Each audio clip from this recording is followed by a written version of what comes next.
Hi guys, welcome to chapter 10 of The Giver by Lois Lowry.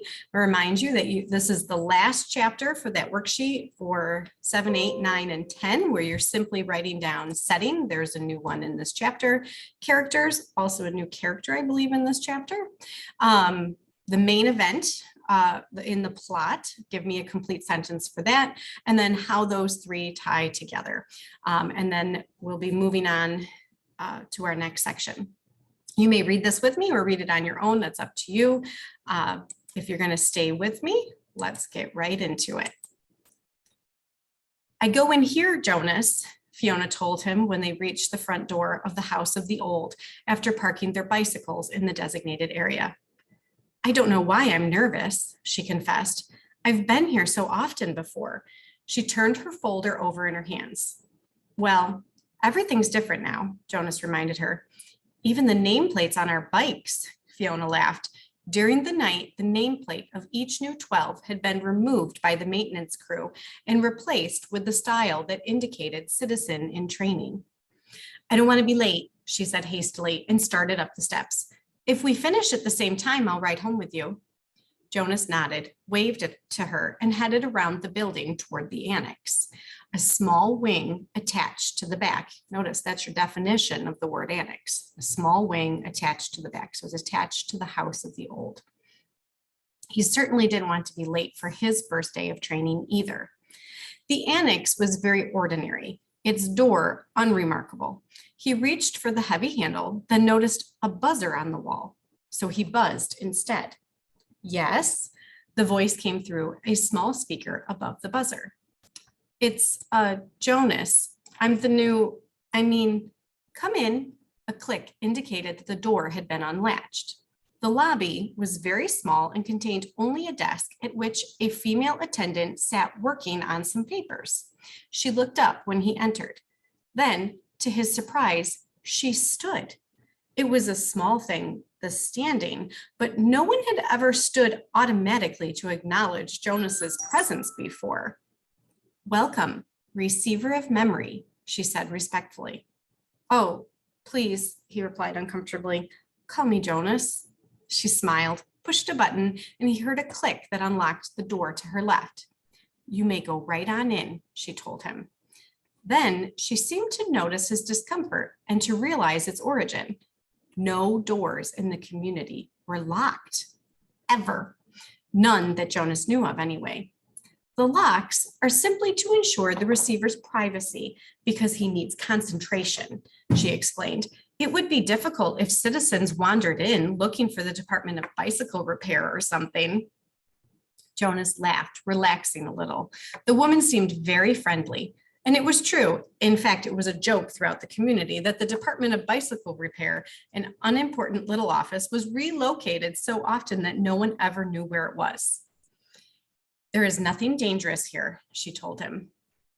But, she added, glancing at the wall clock, he doesn't like to be kept waiting. Jonas hurried through the door and found himself in a comfortably furnished living area. It was not unlike his own family unit's dwelling. Furniture was standard throughout the community, practical, sturdy, the function of each piece clearly defined, a bed for sleeping, a table for eating, a desk for studying. All of those things were in this spacious room, though each was slightly different from those in his own dwelling. The fabrics on the upholstered chairs and sofa were slightly thicker and more luxurious. The table legs were not straight like those at home, but slender and curved, with a small carved decoration at the foot. The bed in an alcove at the far end of the room was draped with a splendid cloth embroidered over its entire surface with intricate designs. But the most conspicuous difference was the books.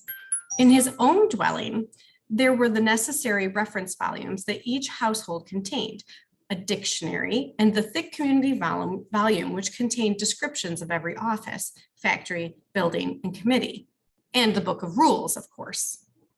The books in his own dwelling were the only books that Jonas had ever seen. He had never known that other books existed. But this room's walls were completely covered with bookcases, filled, which reached to the ceiling. There must have been hundreds, perhaps thousands of books, their titles embossed in shiny letters. Jonas stared at them. He couldn't imagine what the thousands of pages contained. Could there be rules beyond the rules that governed the community? Could there be more descriptions of offices and factories and committees? He had only a second to look around because he was aware that the man sitting in a chair beside the table was watching him. Hastily, he moved forward, stood before the man, bowed slightly, and said, "I'm Jonas." "I know. Welcome, receiver of memory." So I'm going to pause for just a second. We had a whole page describing the setting and some differences between the community furniture, etc., and also then what we have in the receiver's dwelling or the annex here where he works. This may be something that you could talk about and the way the setting affects the main character, the connection at the end of the worksheet. But now we also get the receiver. Jonas recognized the man. He was the elder who had seemed separate from the others at the ceremony, though he was dressed in the same special clothing that only elders wore. Jonas looked self-consciously into the pale eyes that mirrored his own. "Sir, I apologize for my lack of understanding." He waited, but the man did not give the standard accepting of apology response. After a moment, Jonas went on, "But I think," he corrected, reminding himself that if precision of language were ever to be important, it was certainly important now, in the presence of this man, "that you are the receiver of memory. I was only assigned, selected yesterday. I'm not anything at all, not yet." The man looked at him thoughtfully, silently. It was a look that combined interest, curiosity, concern, and perhaps a little sympathy as well. Finally, he spoke. "Beginning today, this moment, at least to me, you are the receiver." I have been the receiver for a long time, a very, very long time. You can see that, can't you? Jonas nodded. The man was wrinkled, and his eyes, though piercing in their unusual lightness, seemed tired. The flesh around them was darkened into shadowed circles. "I can see that you are very old," Jonas responded with respect. The old were always given the highest respect. The man smiled. He touched the sagging flesh on his own face with amusement. "I am not actually as old as I look," he told Jonas. "This job has aged me. I know I look as if I should be scheduled for release very soon, but actually I have a good deal of time left." "I was pleased, though, when you were selected. It took them a long time. The failure of the previous selection was 10 years ago, and my energy is starting to diminish. I need what strength I have remaining for your training.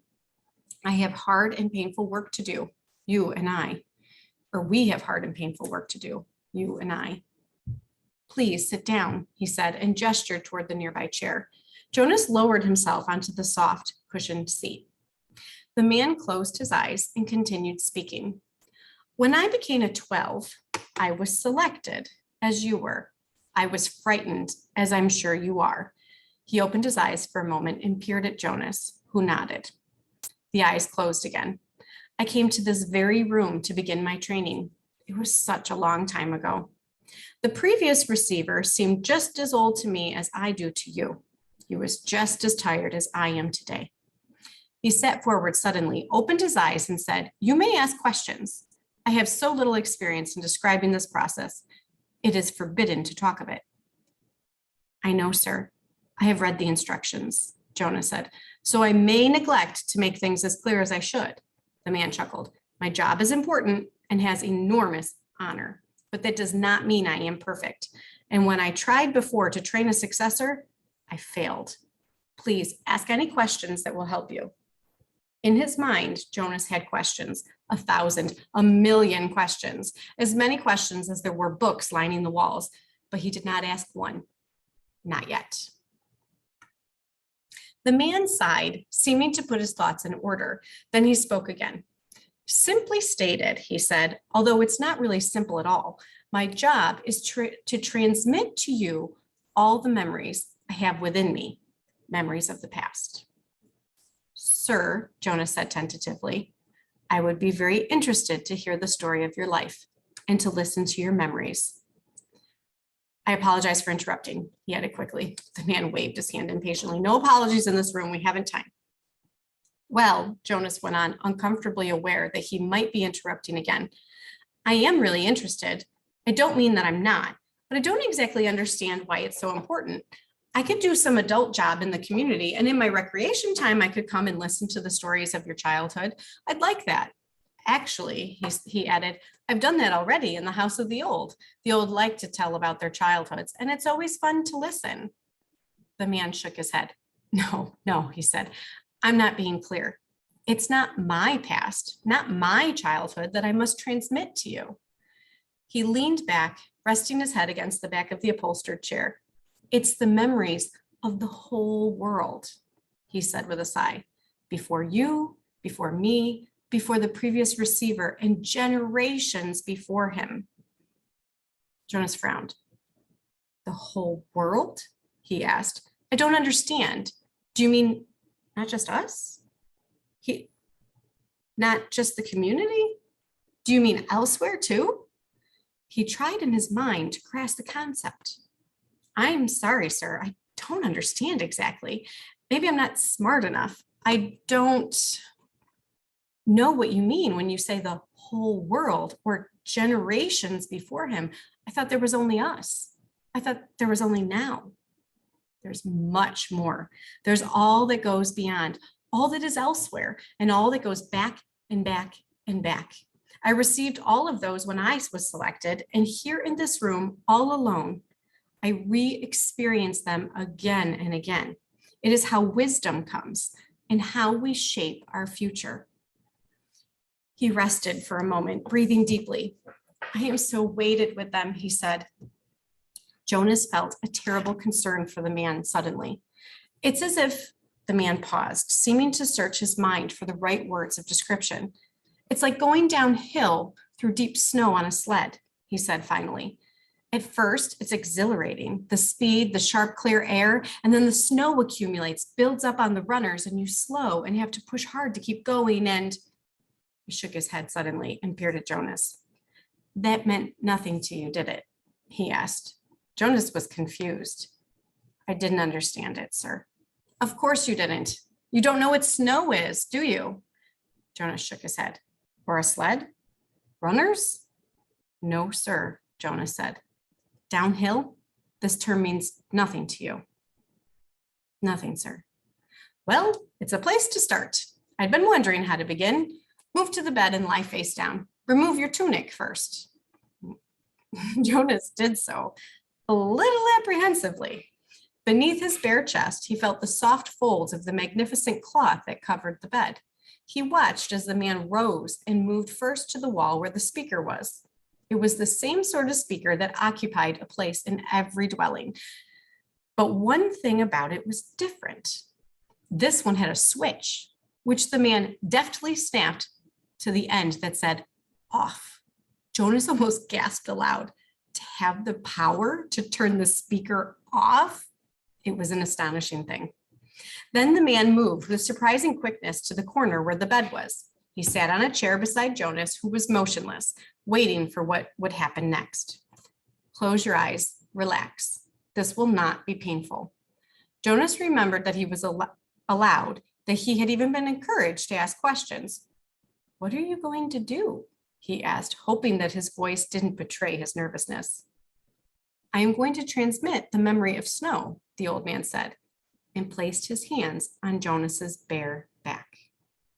And that is the end of chapter 10. And we will meet again for chapter 11. Have a great day.